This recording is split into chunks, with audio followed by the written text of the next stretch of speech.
নমস্কার বন্ধুরা, আপনারা দেখছেন নিউজ নদিয়া ইউটিউব চ্যানেল। দুর্নীতি হলো কেন? স্বাস্থ্যমন্ত্রী জবাব দাও, মুখ্যমন্ত্রী জবাব দাও। বন্দে মাতরম, তাই দফা এক দাবি এক, দলে যোগ দিন। তিলোত্তমার জন্য আজকে চট্টগ্রামে দলে দলে যোগ দিন। তিলোত্তমার ন্যায় বিচারে দলে যোগ দিন। বন্দে মাতরম, বন্দে মাতরম, বিজেপি জিন্দাবাদ। দফা এক দাবি এক, দফা এক দাবি এক। তিলোত্তমার ন্যায় বিচারের দাবিতে আজকের এই চক্রজামে দলে দলে যোগ। বিজেপি জিন্দাবাদ। অন্যের বিরুদ্ধে বিজেপি লড়ছে, লড়বে। অন্যের বিরুদ্ধে বিজেপি লড়ছে, লড়বে। অন্যের বিরুদ্ধে বিজেপি লড়ছে। পাশবিক অত্যাচার করা হয়ে তাকে খুন করা হয়েছে। আমরা এবং তার যেসব তথ্য সেগুলো লোপাট করা হয়েছে। আজকে এই যে মুখ্যমন্ত্রী মমতা ব্যানার্জি, তিনি স্বাস্থ্যমন্ত্রী, তিনি মুখ্যমন্ত্রী, তিনি পুলিশ মন্ত্রী, আজকে তিনি মানুষকে বিভ্রান্ত করার জন্য আজকে তিনি মাঠে নেমেছে।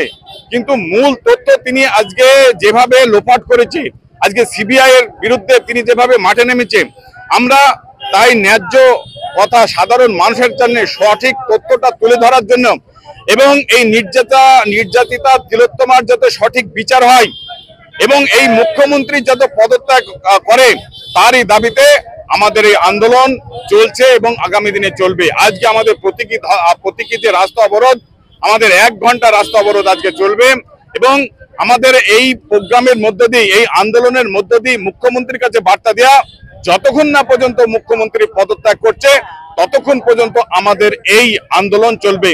ইতিমধ্যে আমরা বন্ধ পালন করেছি, আমরা বিডিও ডিএম এর সামনে বিক্ষোভ কর্মসূচি করেছি, এই বিডিওর সামনে বিক্ষোভ কর্মসূচি করেছি।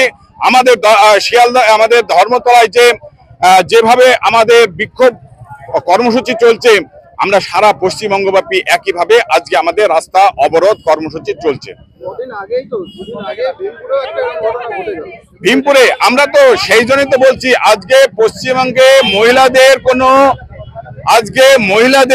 কোনো সুরক্ষা নেই। আজকে মা বোনেদের কোনো আজকে সুরক্ষা দিতে পারে না যে মহিলা মুখ্যমন্ত্রী।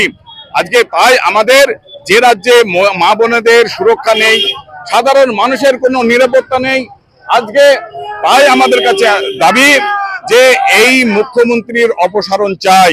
আমাদের যেমন ভীমপুর থেকে শুরু করে, আমাদের কামদুনি থেকে শুরু করে, আমাদের যেমন হাঁসখালি থেকে শুরু করে প্রত্যেক জায়গায় একই ঘটনা। মা বোনেদের কোনো আজকে মান সম্মান নেই, তাদের সুরক্ষা নেই। আজকে মেয়েদের সুরক্ষার দাবিতে, মুখ্যমন্ত্রীর পদত্যাগের দাবিতে, সাধারণ মানুষের জীবনযাত্রার সুরক্ষার দাবিতে আজকে আমাদের এই কর্মসূচি চলবে। আমি অর্জুন বিশ্বাস, নদিয়া উত্তর সাংগঠনিক জেলা বিজেপি সভাপতি।